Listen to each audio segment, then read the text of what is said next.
New justice வைக்கின் வணக்கங்கள். நான் உங்கள்கிட்ட வந்து ஃபர்ஸ்ட் மன்னிப்பு கேட்டுக்கிறேன். அதாவது தமிழக மக்கள்கிட்ட நான் வந்து திமுகவுக்கு சப்போர்ட்டா பேசுனதுக்காக மன்னிப்பு கேட்டுக்கிறேன்.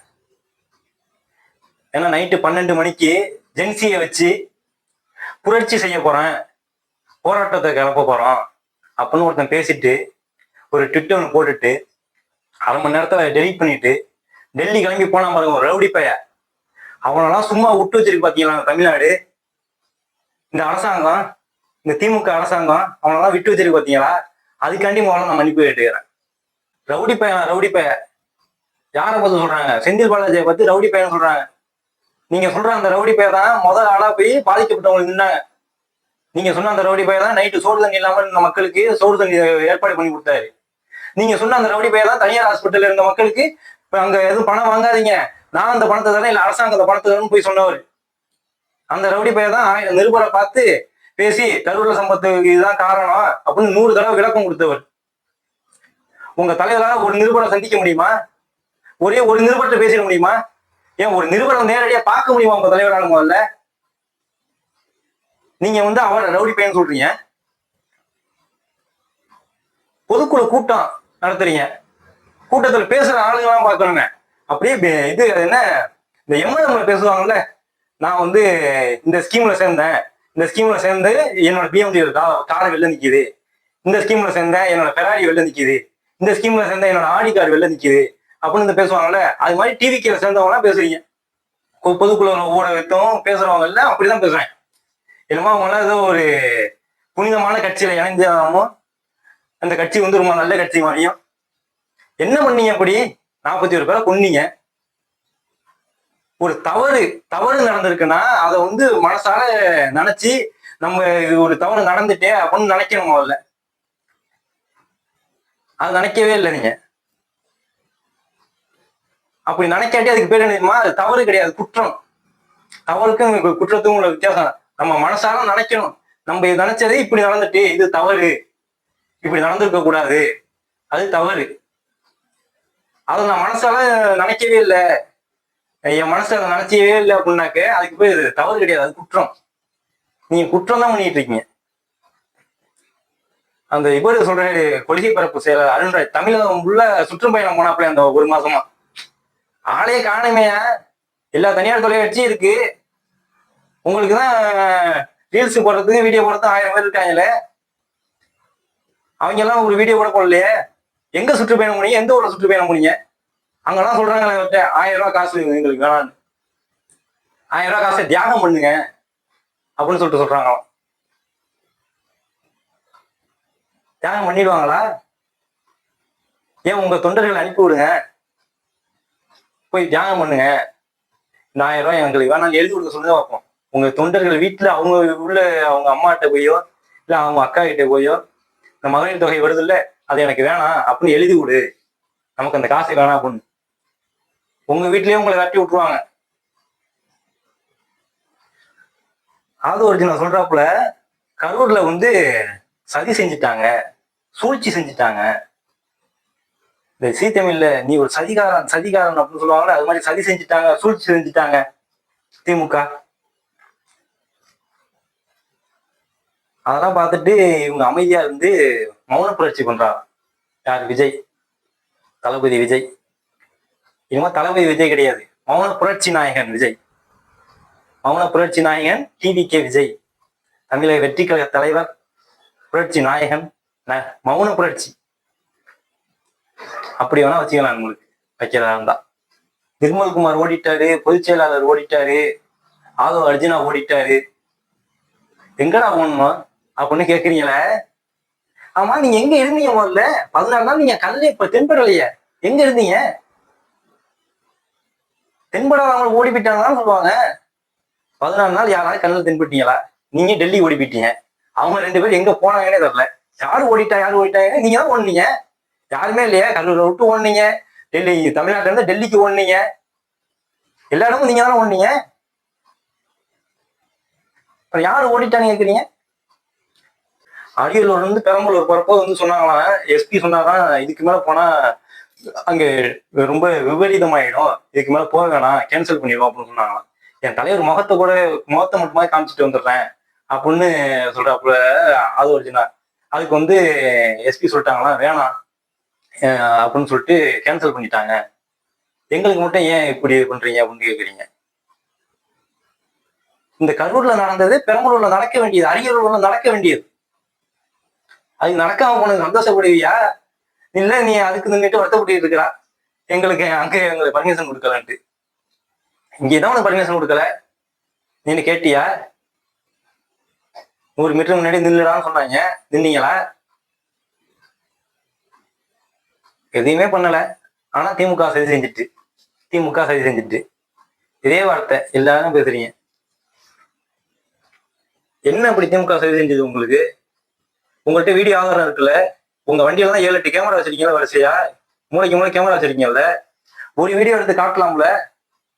இந்த இடத்துல வந்து இவங்க வந்து அடிச்சுட்டாங்க, இந்த இடத்துல வந்து இவங்க நெஞ்ச பிடிச்சி அமுக்கி விட்டாங்க. அந்த கூட்டத்துல அப்படி ஒரு சமூக விரோதி ஒருத்தன் பூந்துருந்தாலும் அவன் தான் செத்து போயிருப்பான்.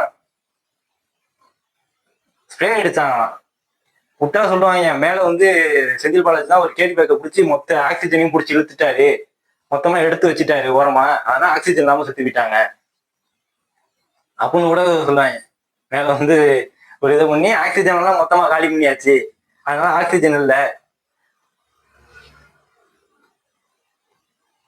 என்னதான் நீங்க நினைக்கிறீங்கன்னே தெரியலையே. ஒரு தவற உணரணுமா இல்லையா? அந்த உணர்ற பொறுப்பே இல்லாம இருக்கீங்களா நீங்க? திரும்ப திரும்ப திமுகன்னு சொல்லிடுறீங்க. ஒரு அறிக்கை ஒண்ணு கொடுக்குறீங்க, ஒரு நினைவஞ்சலி ஒண்ணு கொடுக்குறீங்க, ஒரு அறிக்கை ஒண்ணு கொடுக்குறீங்க. எதை எடுத்தாலும் கடைசியில தூக்கிட்டு வந்து ஆகவே இந்த திமுக அகற்றுவோம், இந்த எஸ்ஐஆருக்கு வந்து இந்த அனைத்து கட்சி கூட்டம் போட்டாங்க, வந்தீங்களா? வரல. அன்னைக்கு வந்து 2 பாராகிராஃப் ஒன்று அனுப்பி விடுறீங்க. அதுல ஒரு 2 இடத்துல மட்டும் பிஜே வைக்கிற பேர் மென்ஷன் ஆகுது. இந்த எஸ்ஐஆரை உருவாக்குற டீம், அதுக்கு ஆதரவு கொடுக்குற டீம். இதை எதிர்த்து நிக்கிறவங்க திமுகவோட கூட்டணி கட்சிகள், அரசியல் கட்சி நிக்கிறாங்க. அவங்கள பார்த்து என்ன சொல்றீங்க? அந்த இதுதான் அந்த பாராகிராஃப்ல மொத்தம் ஒரு 10 இடத்துல திமுக பேர் வருது.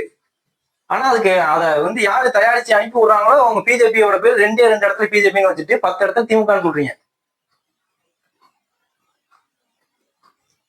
அப்ப உங்களோட என்ன அதை எதுக்குறது திமுக, அதையும் சேர்த்து வந்து திமுக மேல பழியா போடுறீங்க. அதுக்கு நீங்க கோர்ட்ல போய் கேஸ் போட்டாச்சு, இந்த திங்கக்கிழமை வந்து விசாரணைக்கு வரப்போகுது, எல்லாம் பண்ணிட்டு தான் இருக்காங்க. நீங்க என்ன பண்றீங்க? ஒரு அறிக்கையை விட்டுட்டு போய் உட்காந்துடுறீங்க. ஒரு நினைவஞ்சலியா அதுல எடுத்துட்டு தான் ஆகவே திமுக ஒழிக, திமுக அகற்றுவோம். உதய் வந்தாரு, 1 மணி நேரம் தான் இருந்தாரு, வெயிட்ட பிடிச்சி வர்றாரு அங்கிருந்து. அவருக்கு என்ன அப்படி வர வேண்டிய அவசியம்? பாதிக்கப்பட்ட மக்களை அவர் தான் பார்க்க வரணும். நாட்டோட ஒரு மாநிலத்தோட துணை முதலமைச்சர் பார்க்க வர்றாரு. 1 மணி நேரம் வந்து இருந்தார்ல. உங்க தலைவர் எங்க போனாரு? எங்க போனாரு? கரூர்ல இருந்து ஓடி போனாரு, போய் பனையூர்ல போய் உட்காந்துக்கிட்டாரு. பனையூரா நீலாங்கரையா எங்கேயோ போய் உட்காந்துக்கிட்டாரு. திருச்சியில வந்து ஒரு ரூம் போட்டு தங்க முடியாதா? ஏன் நீங்க தங்கி இருக்கலாமே? உங்க கொள்கை பரப்பு செயலாளர் தங்கியிருக்கலாம், பொதுச் செயலாளர் தங்கியிருக்கலாம். யாராவது தங்குனீங்களா? எங்க போனீங்க? யாருமே இல்லையே. செத்தவன பார்க்க யாருமே இல்லை.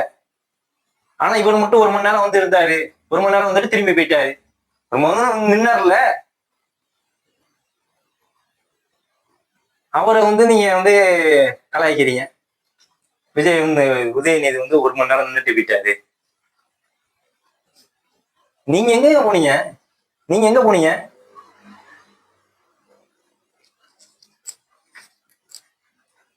இவங்களுக்கு வந்து அண்ணா வேணும், கலைஞர் வேணும்.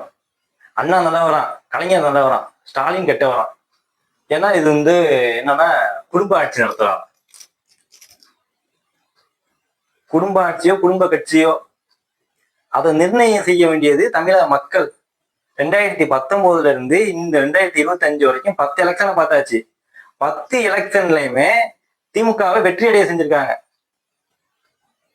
அதை அவங்க கருத்துல கொள்ளல. குடும்ப ஆட்சிங்கிறத, சமூக நீதி ஆட்சிங்கிறத அவங்க கருத்துல கொள்றாங்க. எல்லாருக்குமான ஆட்சிங்கிறத அவங்க கருத்துல கொள்றாங்க. அதனால திமுகவை ஜெயிக்க வச்சிருக்காங்க. அது வந்து ஒரு கட்சியோட தலைவன் யாரா இருக்கணுங்கிறத முடிவு பண்ண வேண்டியது அந்த கட்சியோட தொண்டர்கள். அந்த கட்சி வேணுமா வேணாமான்னு முடிவு பண்ண வேண்டியது மக்கள். நீங்க யார் முடிவு பண்றது? நீங்க யார் முடிவு பண்றது? நீங்க யாரு? நீங்க எங்க கட்சி உறுப்பினராவீங்க?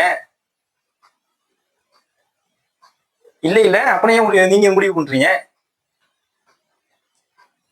இவங்களுக்கு வந்து இந்த 80s உள்ளவங்க 70s உள்ளவங்க அவங்களோட ஓட்டு எல்லாம் தேவைப்படுது.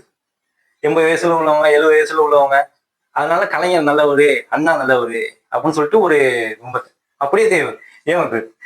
இது திமுகவுக்கு நீங்க வந்து தலைவரா இருந்தீங்களா? ஒரு தவறை சுட்டி காட்டணும்னா அந்த தவறை திருத்தறதுக்கான வழியை பாருங்க. அதை மனசால நினைக்கணும், உணரணும். நம்ம செஞ்சது தவறுங்கிறத உணரணும். அதை நினைக்காம இவங்க திமுக சரி செஞ்சு திமுக மேலேயே குத்தத்தை சொல்லிட்டே பழைய சொல்லிட்டே சமத்திட்டே நம்ம போயிட்டு இருக்கலாம் அப்படின்னு நினைச்சீங்கன்னா உங்க அரசியல் வந்து ஒரு நல்ல அரசியலா இருக்காது. உங்களை நம்பிதான் நம்ம பையன் ஜென்சி வந்து கிளம்பிட்டாங்க அப்படின்னு சொல்லிட்டு ஒரு வார்த்தையை விட்டீங்க. ஜென்சி மட்டும்தான் உங்க ஆட்களா? எத்தனை பேருக்கு அவங்கள்ட்ட ஓட்டு இருக்கு? 2000 2005 வரைக்கும் உங்களுக்கு ஓட்டு இருக்குமா? மற்றவங்களுக்கு எங்க ஓட்டு இருக்கு? அவங்கள மட்டும் குறிக்கோளை நம்பிதான் அப்படியே போயிட்டு இருக்கீங்களா என்ன? இங்க புரட்சி பண்றதெல்லாம் இருக்கட்டும், எதுக்காண்டி அந்த புரட்சியை பண்றோம்னு இருக்கணும். திமுகவை ஒழிக்கணுங்கிறதானே புரட்சி பண்ணக்கூடாது. மக்களுக்கு என்ன வேணும், மக்களோட தேவை என்னங்கிறது தெரிஞ்சுக்கிட்டு அதுக்கு தேவையான புரட்சியை பண்ணணும். நீங்க பண்ண தப்பெல்லாம் தூக்கி திமுக மேல சொல்லுறதுக்கு புரட்சி பண்ண முடியாது. அதுக்கு மக்கள் நீங்க வந்து உங்க கைப்பாக யூஸ் பண்ணிட்டு போயிட்டு இருக்க முடியாது. அது முதல்ல தெரிஞ்சுங்க. திமுக ஒழிக்கணுங்கிறத விட்டுட்டு மக்களுக்கு என்ன தேவைங்கிறத யோசிச்சு பாருங்க, யோசிங்க. தவறை திருத்திங்க, அடுத்தவங்களை பழிய போடணுங்கிறத நினைக்காதீங்க. சரி, கடைசியா 2 கட்சிக்குள்ளதான் போட்டியே. ஒன்னு டிஎம்கே, இன்னொன்னு அதர்ஸ். அவ்வளவுதான். நீங்க எல்லாம் அதர்ஸ். ஒன்னு டிஎம்கே கூட்டணி, இந்தியா கூட்டணி, மற்றவங்க எல்லாம் அதர்ஸ். ஏன்னா எல்லாருக்கும் இது திமுக தானே. டிஎம்கே விசஸ் அதர்ஸ் அப்படிதான் சொல்லணும்.